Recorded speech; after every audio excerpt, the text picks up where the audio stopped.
आप सबको प्रणाम करता हूँ। आदरणीय त्रिपाठी जी मंच पर बैठे हुए हैं।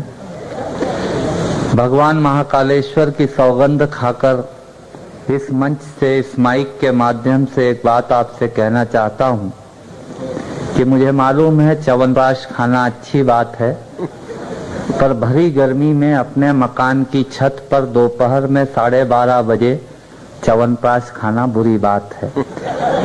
मैं आपके ज्यादा प्राण नहीं लूंगा। मुझे मालूम है भगोनी में कितनी सब्जी है और खाने वाले लोग कितने हैं। मैं हास्य रंग का छोटा सा कवि हूँ। 30 तारीख को बुलाया गया था, 1 तारीख को नंबर आया। हंसना सिर्फ आदमी के नसीब में है। आपने किसी गधे को कभी हंसते हुए नहीं देखा होगा।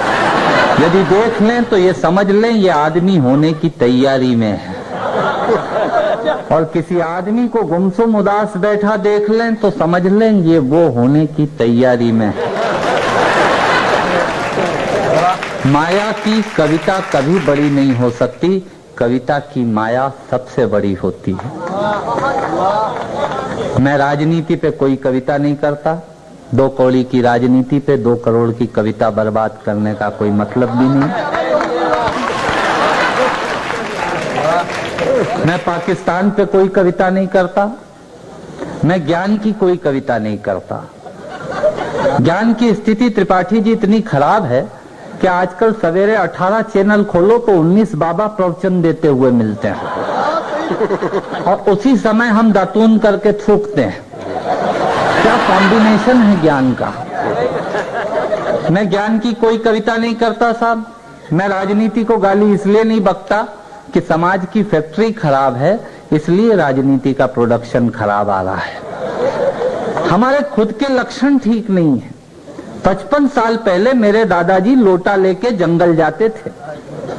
वो काम मैंने घर में करवा लिया। अब अटैच्ड तकिए से 3 फीट दूर करता हूं वो काम, जो काम मेरे दादाजी लोटा लेके जंगल में जाकर करते थे। जो काम मेरे दादाजी घर में बैठ के करते थे भोजन करने का, वो मैंने जंगलों में ढाबों पर जाकर शुरू कर दिया। मित्रों, घर का काम जंगल में हो रहा है, जंगल का काम घर में हो रहा है। ये हमारी 55 साल की प्रोग्रेस। समझ में आ रही हो तो ताली वाली बजाते रहना। 55 साल हो गए देश को आजाद हुए। 2-2 हजार रुपए के जूते पहन लिए। नाम लेके कोई बात कही जाए, बिना नाम लिए बात कही जाए, वो कविता का सलीका होता है। 55 साल हो गए देश को आजाद हुए। प्रोग्रेस कार्ड बता रहा हूं आपको। 2-2 हजार रुपए के जूते पहन लिए, 1.5 हजार रुपए की ली की जीन्स पहनी, 800 रुपए की टी शर्ट पहनी, 500 रुपए का धूप का चश्मा लगाया, 25 रुपए की टोपी लगाई, पर वो भी उल्टी। मित्रों, हम नीचे से महंगे हुए, ऊपर से सस्ते हो गए। यह हमारी 55 साल की प्रोग्रेस है। क्षमा कीजिएगा, ये जो माताएं बहनें बैठी हैं, इनके भी लक्षण इन दिनों ठीक नहीं दिख रहे हैं। 10 रुपए का चमड़े का बक्कल, हेयर बैंड, क्लिप सिर में लगाती हैं, चमड़े का 10 रुपए का। और 5000 रुपए तोले का सोना जब इनकी पैर की उंगलियों में पहुंचा, तब मुझे लगा कि हम नीचे से महंगे हुए, ऊपर से सस्ते हो गए। यह हमारी 55 साल की प्रोग्रेस है। हमने इनसे कहा था बाल बढ़ाइए, नाखून कटाइए, इन्होंने नाखून बढ़ा लिए, बाल कटा लिए। यह हमारी 55 साल की प्रोग्रेस है।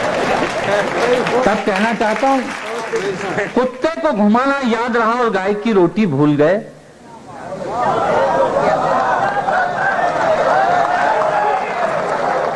आजकल कुत्ता स्टेटस सिंबल हो गया। आप अच्छी कॉलोनी में जाके किसी का पता पूछिए। मैंने पूछा उज्जैन में एक से, मैंने कहा गुप्ता जी कहाँ रहते हैं? बोले कौन से गुप्ता जी? मैंने कहा सेल टैक्स में है, लंबे से, उनके पास मारुति 800 है। बोले नहीं पहचानता सर। उनका बच्चा पीछे से निकल के आया, बोला अच्छा वो अंकल जिनके पास 2 कुत्ते हैं। आदमी की पहचान जब कॉलोनी में, मोहल्ले में कुत्ते से होने लग जाए, इससे ज्यादा देश की अधोगति कुछ हो नहीं सकती। कुत्ते से पता लग रहा सब। और कुत्ते भी कौन से पाले जा रहे हैं? वो जो डेकोरेशन के काम आते हैं, उनमें कुत्ताई तो नाम की नहीं होती।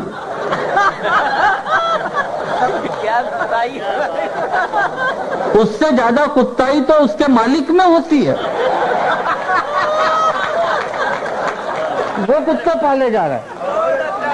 कम हाइट के वो इतने बड़े बड़े बाल आगे, इतने बड़े बड़े बाल पीछे, सफेद कलर के, वो लेके एक मैडम खड़ी कटे हुए बाल वाली वहां सरवटे बस स्टैंड इंदौर में। वहीं पास में एक लड़का खड़ा, मेडिकल रिप्रेजेंटेटिव, दवाई का एजेंट, बैग लेके। उस कुत्ते ने उस भाई साहब का पेंट का नीचे वाला हिस्सा मुंह में दबाया तो उसने छुड़ाया। उसके बाद बैग खोल के क्रैक जैक बिस्किट का पैकेट निकाला और 2 बिस्किट खिलाने लगा। मैंने कहा भाई साहब इसने पेंट पकड़ा, आप इसको बिस्किट खिला रहे हैं? वो बोला दरअसल बात ये है, मैं इसको लात मारना चाहता हूँ। तो मैंने कहा उसमें बिस्किट का क्या योगदान? बोले मैं देखना चाहता हूँ इसका मुंह किधर है और पीछे वाला भाग किधर है। ऐसे कुत्ते पाले जा रहे हैं।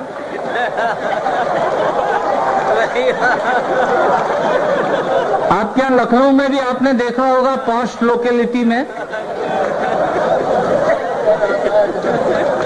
अच्छे अच्छे बोलने से काम नहीं चलेगा। एक बार जोरदार तालियां बजा दीजिए ताकि मैं समझ जाऊंगा कि आपकी समझ में आ रही है। मैं आपको बता रहा हूँ, कुत्ते जब सवेरे अपने मालिक को घुमाने निकलते हैं,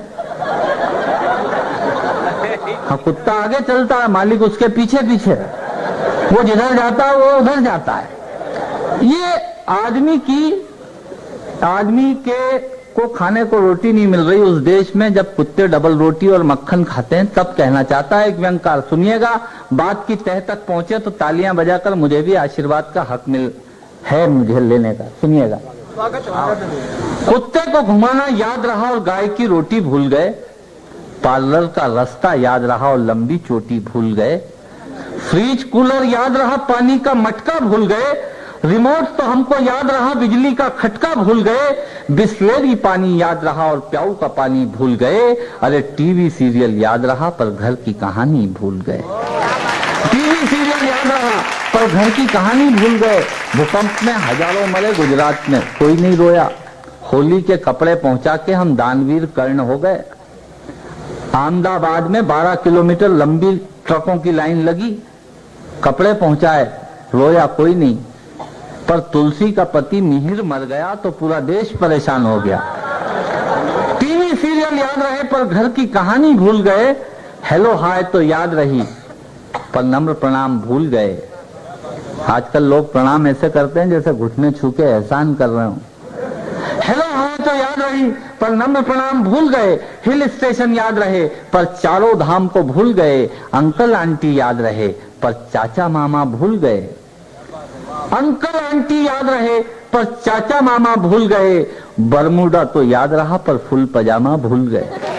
बरमूडा तो याद रहा पर फुल पजामा भूल गए। और जिन 2 पंक्तियों के लिए आज पंक्तियां लिखी हैं, वो पंक्तियां आप तक पहुंचना चाहती हैं। पंक्तियां यदि तालियां मांगे तो तालियां दीजिएगा। मैं कहना क्या चाहता हूं सुनिएगा। हेलो हाय तो याद रही पर नम्र प्रणाम भूल गए। हिल स्टेशन याद रहे पर चारों धाम को भूल गए। अंकल आंटी याद रहे पर चाचा मामा भूल गए। बरमूडा तो याद रहा पर फुल पजामा भूल गए। अरे दोस्त यार सब याद रहे पर सगे भाई को भूल गए। दोस्त यार सब याद रहे पर सगे भाई को भूल गए। साली का जन्मदिन याद रहा पर माँ की दवाई भूल गए।